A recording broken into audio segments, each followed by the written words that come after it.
DJ বাপি presentation. জয় জয় শ্যাম সুন্দর কি জয়। অনেকক্ষণ হরিনাম হলো, এবার জেনে নিই মা, আপনাদের এখানে নাকি শুনতে পাচ্ছি পাড়ায় পাড়ায় সবাই অনেকে বৈষ্ণবদের কাছ থেকে দীক্ষা নিয়েছেন, গৌড়িয়া মঠে ইস্কনের কাছে অনেক আছেন না, দীক্ষা নিয়েছেন আমি জানি মা। কিন্তু কথা হলো, যারা দীক্ষা টিকা নিয়েছেন, গলায় মালা পরেছেন, কজন আছেন একাদশী ব্রত কারা উদযাপন করেন? হাত তুলুন তো। বাহ, ধন্য মা। ওই যে ঝোঁকের মাথায় বলেছিলাম আসবো না, ওরা না বললেও আসবো, একদম গ্যারান্টি আছে। দীক্ষা নিয়েছেন আবার একাদশী পালন করেন। আচ্ছা মা, একাদশী পালন করতে গেলে কতগুলো নিয়ম আছে, আপনারা নিয়মগুলো পালন করেন? একাদশীর নিয়ম হলো নির্জলা উপবাস থাকতে হয়। হ্যাঁ, ওই ফল খাবো, দিস্তা দিস্তা রুটি খাবো, আর স্বামীকে বলবো মাখন টাখন এনে দাও, ওই সব কারবার করতে গেলে একাদশী ফেকাদশী হয়ে যাবে, ফেক হয়ে যাবে, মানে মিথ্যে হয়ে যাবে। তাহলে একাদশীর নিয়মটা কিরকম মা, ভালো করে শুনবেন। একাদশী কোথা থেকে এলো আগে শুনুন। ভগবান একদিন কি করেছে জানেন? স্বর্গমত্ত ঘুরতে ঘুরতে যমরাজের রাজত্বে চলে এসেছে, আর যমরাজ তখন হরিনাম কৃষ্ণ নাম করছিলেন। যমরাজ ভগবানকে প্রণাম করলেন, হঠাৎ দক্ষিণ দিক থেকে, দক্ষিণ দুয়ার থেকে কয়েকজন কাঁদতে কাঁদতে বলছে, ভগবান এত জ্বালা সহ্য করতে পারছি না, জিভ কেটে নিচ্ছে, তপ্ত তৈলে নিক্ষেপ করে দিচ্ছে, অন্ধ কূপে ফেলে দিচ্ছে, আগুন জ্বলছে তাকে ধরে ঝুড়ে ফেলে দিচ্ছে। তুমি আমাদের পিতা, আমরা তোমার সন্তান, হলে বা অধম তবু তো সন্তান, তোমার ভুল কাজ করেছি, বাবার কাছে কাঁদবো যদি বাঁচায়। তখন বাবা ঠিক করেছিলেন, তার বাম দিক থেকে একটা দেবী সৃষ্টি করেছিলেন, তার নাম একাদশী। মায়েরা শুনে রাখুন, একাদশীর নিয়মটা কি। যদি কেউ একাদশী বলেছিলেন নির্জলা উপবাস অবস্থায় কাটাতে হবে, কি কি খাওয়া নিষেধ একটু শুনে রাখুন মা, যদি আপনাদের কাজে লাগে তাই বলা। একাদশীর দিনে আপনার ডাল জাতীয় কিছু খাবেন না, শস্য জাতীয় কিছু খাবেন না, তার মানে গম মানে আটা, জব, ভুট্টা, সরিষা, আস্তেমা, এই রকম জিনিসগুলো, ডাল, এগুলো খাবেন না, তৈল জাতীয় কিছু খাবেন না। তবে আজকাল গো মা কিছু কিছু নিয়ম বার করেছে, তেল টেল আলু ভাতে মাখিয়ে খেলেও খাওয়া যায়। একদম না, যেটা করব ভালো করে করব, শুধু পাস করলে গো মা হয়তো ক্লাসে ওঠা যাবে, চাকরি পাওয়া যাবে না গো দিদি। তাই স্টার পেতে হবে, ভালো করে পাস করতে হবে। তাই ভালো করে পাস করতে গেলে হয় 16 মালা, নয় 32 মালা, নয় 64 মালা জপ করতে হবে, আর বলতে হবে রাধা রমন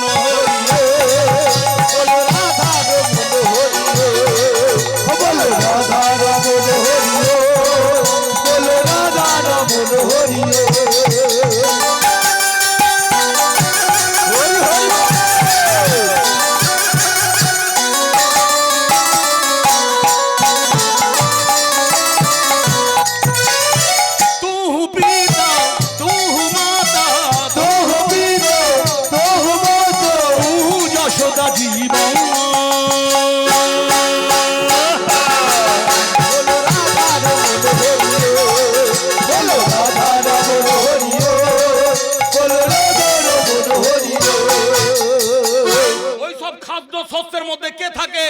পাপ পুরুষ। কেন পাপ পুরুষ বলেছিলেন? সবাই যদি পুণ্য করে, একাদশী করে, তাহলে ভগবানের চরণে ঠাঁই পেয়ে যাবে। আমি পাপ পুরুষ, আমি বাঁচবো কিভাবে? তখন একাদশী বলেছিল ওই ডাল, আস্তে মায়েরা, চাল, গম, ভুট্টা, এর মধ্যে পাপ পুরুষটা প্রবেশ করে। এই একাদশীর দিনে দিস্তা দিস্তা রুটি ফুটি খাবি?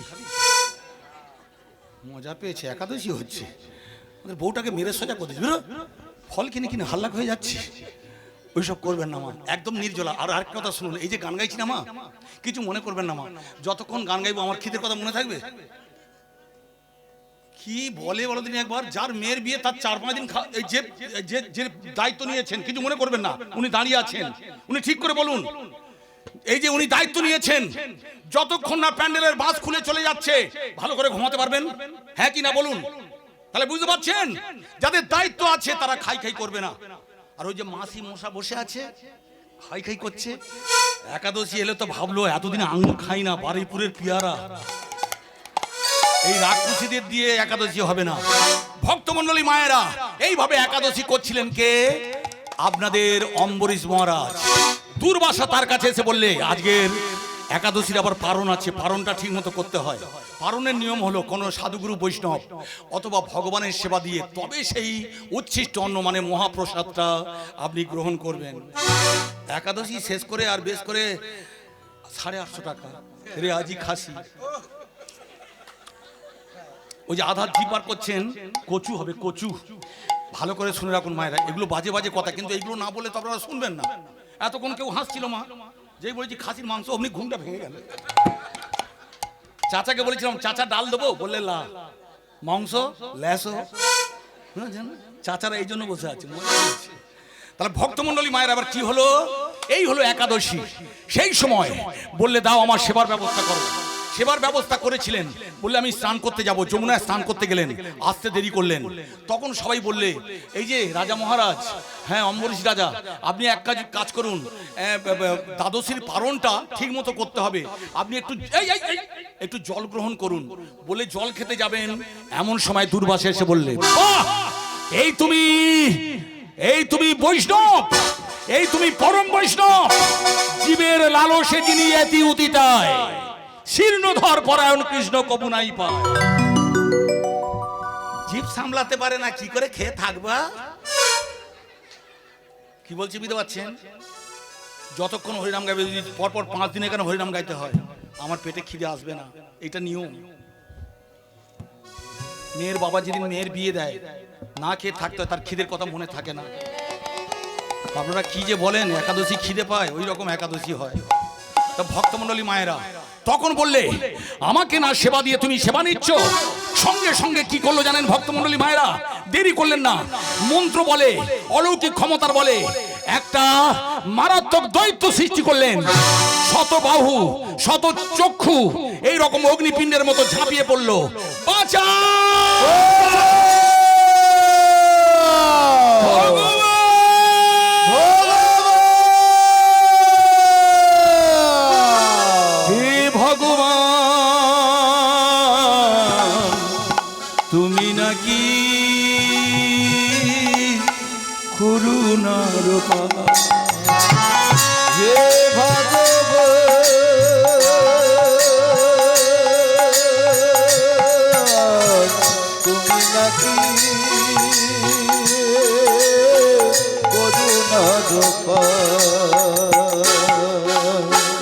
দাদা ঝগড়া করতে গিয়ে 10 মিনিট এদিক ওদিক হয়ে গেছে, 10 মিনিট পরে দল তুলবে না।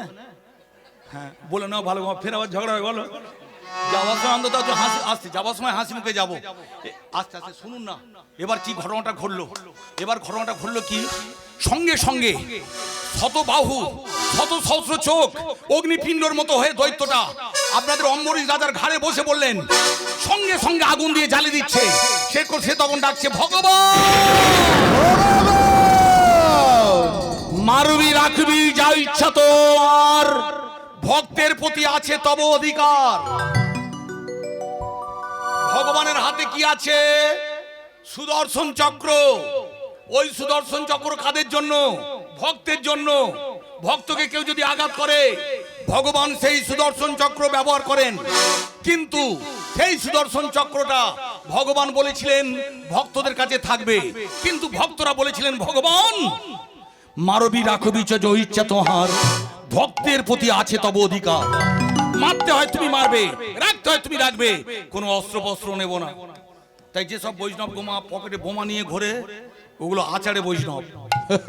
মনে রাখবে, বৈষ্ণবরা কোনদিন অস্ত্র হাত ধরবে না, তারা ভগবানের উপর নির্ভর করে।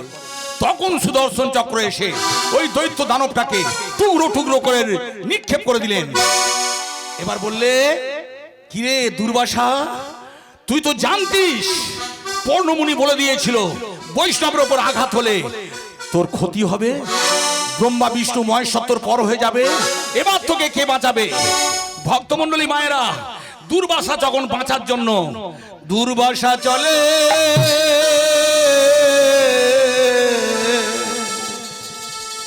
ব্রহ্মালয়ে, দুর্বাসা চলে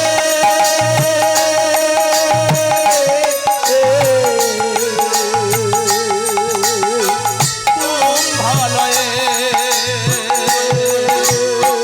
ঝড় বৃষ্টি মাথায় করে তাগিদে ঝড় বৃষ্টি মাথায় করে বাঁচার তাগিদে দূর বাসা চলে দূর বাসা চলে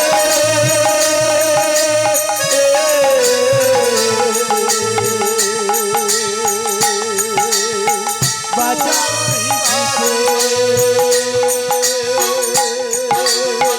দূর বাসা চলে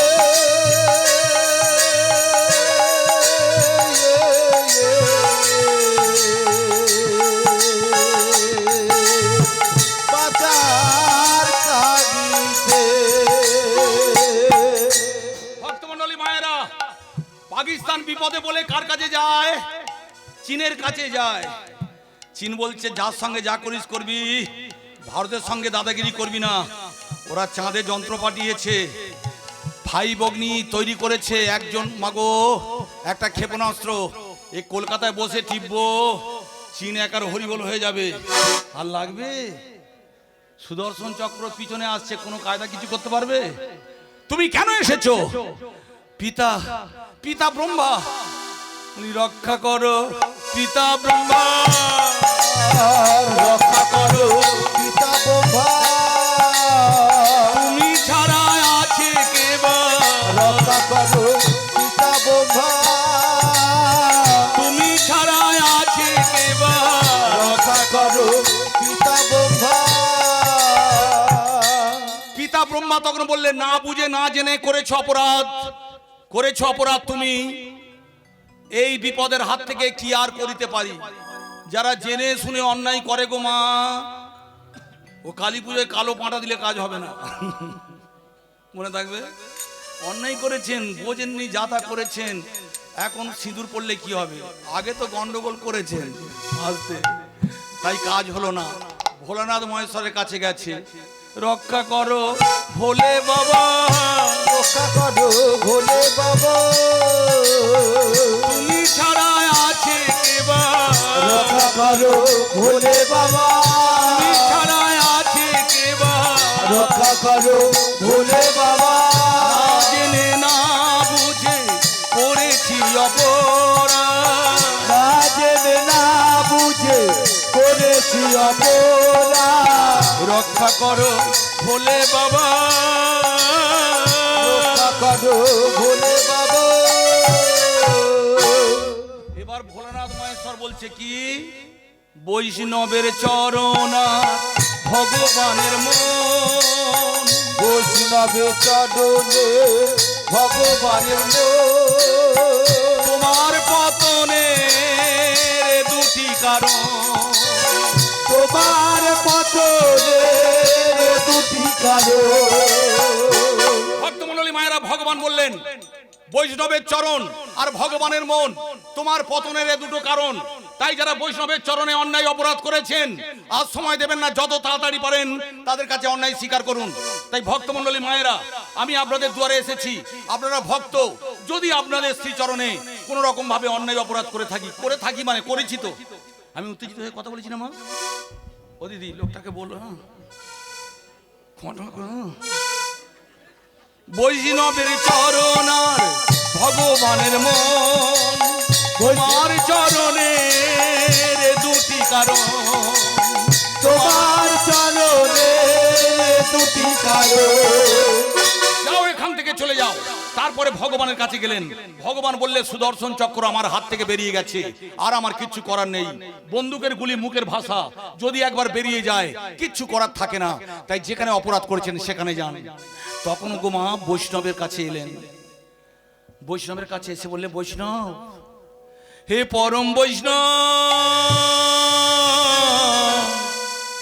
আমায় ক্ষমা করে দাও। পরম বৈষ্ণব, আমায় ক্ষমা করে দাও। বৈষ্ণবের চরণে করেছি অপরাধ, ক্ষমা করে দাও। হে বৈষ্ণব, ক্ষমা করে দাও। ভক্তমণ্ডলী মায়েরা, যেখানে অন্যায় করেছিলেন সেই বৈষ্ণবের চরণ দুখানি জড়িয়ে ধরে পড়লেন। এবার আপনারা শুনুন মা, যদি কোনোদিন কোনো অবস্থায় মানুষ তো আমরা সাধারণ মানুষ মা, ভাত মুড়কি খাওয়ার জীবন আমাদের, বুঝতে পারছেন মায়েরা? হ্যাঁ, তাই আমাদের জীবনে অনেক ভুল ভ্রান্তি হতে পারে, যেগুলো না জেনে করে ফেলেছেন তাতে হরিনামে মগো প্রায়শ্চিত্ত হয়ে যাবে। কিন্তু যেগুলো জেনে শুনে অপরাধ করেছেন সেই অপরাধের মাপ কিছু করতে গেলে বৈষ্ণবের কাছে চলে যেতে হবে। বৈষ্ণবের কি করতে হবে? পদরেণু মানে পায়ের ধুলো মাথায় নিতে হবে। আর বৈষ্ণবের কাছ থেকেও মা তার হ্যাঁ শ্রীচরণের চরণামৃত, তার শ্রীচরণে জল দিয়ে সেই জলটা পান করতে হবে। আর কি করতে হবে মাগো? বৈষ্ণবের উচ্ছিষ্ট অন্ন, বৈষ্ণবরা যখন খেয়ে দিয়ে চলে যাবে সেই উচ্ছিষ্ট অন্ন যেভাবে সত্যনারায়ণের সিন্নি খান ভক্তি ভরে সেইভাবে খেতে পারবেন মা। যে যাকে তাকে অভিশাপ দিত সেই দুর্বাসা, সে আজকে সেইভাবে চেটে চেটে খাচ্ছে, বলছে ক্ষমা করে দাও পরম বৈষ্ণব ক্ষমা করে দো। বৈষ্ণবের চরণে করেছি অপরাধ, ক্ষমা করে দাও হে বৈষ্ণব ক্ষমা করে দাও। এবার মালাটা পরিয়ে দিন। মালাটা পরিয়ে দিলেন আর বললে, বলো হরিনাম কৃষ্ণ নাম। বলতে পারবে তো? পারবো। হাত দুটো এইভাবে ওপরে তুলে দিলেন আর বললে, চিৎকার করে বলো, হরে কৃষ্ণ কৃষ্ণ কৃষ্ণ হরে হরে, হরে কৃষ্ণ হরে কৃষ্ণ কৃষ্ণ কৃষ্ণ হরে হরে, হরে রাম রাম রাম হরে হরে রাম হরে রাম রাম রাম হরে হরে। কৃষ্ণ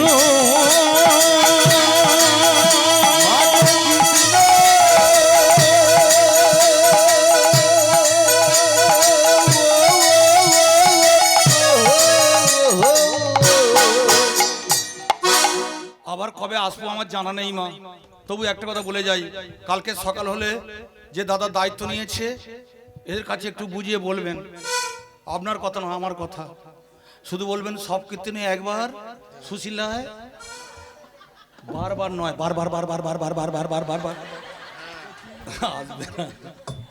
তাই যাওয়ার সময় জয়ধ্বনি দেবেন, এই, এই। যাওয়ার সময় জয়ধ্বনি দেবেন, উলুধ্বনি দেবেন, পুষ্প বৃষ্টি করবেন, তার মাঝখানে আমি ভক্ত ভগবানের মিলন দিয়ে যাব। তাই মায়েরা শুনে রাখবেন, এইভাবে দুর্বাসা যার এত অহংকার ছিল তার অহংকার চূর্ণ হয়েছিল বৈষ্ণবের কাছে।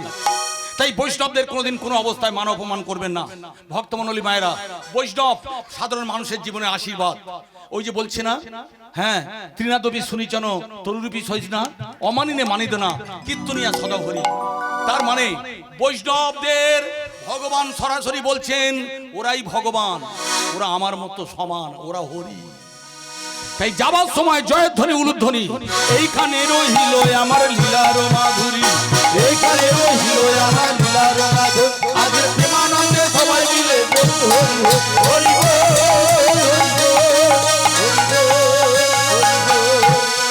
একবার কৃষ্ণ বলে বাহু তুলে নাচরে হরি বলে বলে বাহু তুলে নাচরে হরি বলে, একবার কৃষ্ণ বলে বাহু তুলে নাচরে হরি বলে, কৃষ্ণ বলে বাহু তুলে নাচরে হরি বলে।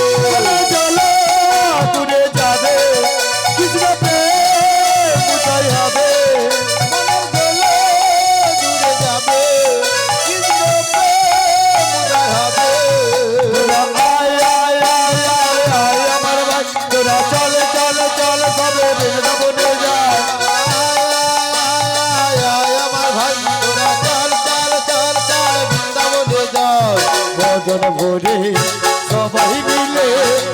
মন ভরে সবাই মিলে বলো না কৃষ্ণের নাম ও রাধে ও রাধে ও রাধে রাধে তোমায় বারে বারে করছি যে মানা রাধে তোমায় বারে বারে করছি যে মানা যমুনাতে জল আনিতে একলা যেও না ও রাধে ও রাধে ও রাধে ও রাধে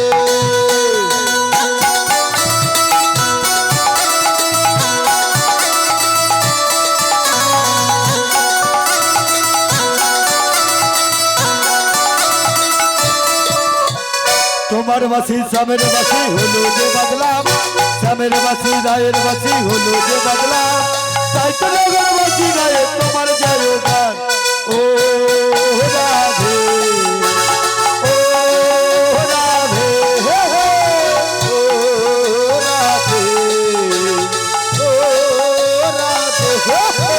আমি বৃন্দাবনে চলে যাব রাধা নামে পাগল হব আমি বৃন্দাবনে চলে যাব রাধা নামে পাগল হব জানি রাধা রানী পেলে কি পা রাধা রানী পেলে কি পা শ্যামের কি পাব আমি বৃন্দাবনে চলে যাব রাধা নামে পাগল হব আমি বৃন্দাবনে চলে যাব রাধা নামে পাগল হব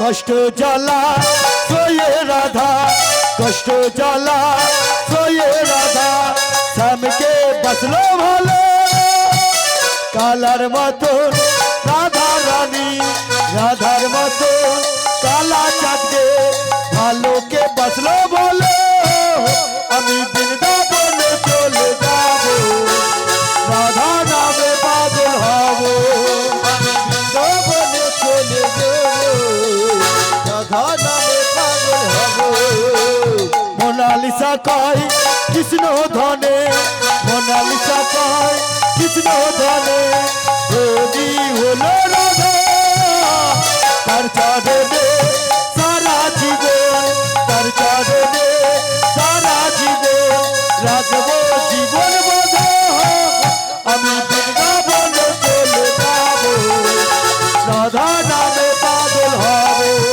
আমি বৃন্দাবনে চলে যাব রাধা নামে পাগল হব রাধা রানী পেলে কি পা রাধা রানী পেলে কি পা শ্যামের কি পাব আমি বৃন্দাবনে চলে যাব রাধা নামে পাগল হব আমি বৃন্দাবনে চলে যাব রাধা নামে পাগল হব রাধা রানী পেলে কি পা রাধা রানী পেলে কি পা নিতাই গৌর হরিব হরিব হরিব হরিব নিতাই গৌর হরিবল নিতাই গৌর হরিবল গৌর হরিবল নিতাই গৌর হরিবল গৌর হরিবল গৌর হরিবল শ্রী গুরু নিতাই গৌর প্রেমানন্দে হরি হরিবল রাধে রাধে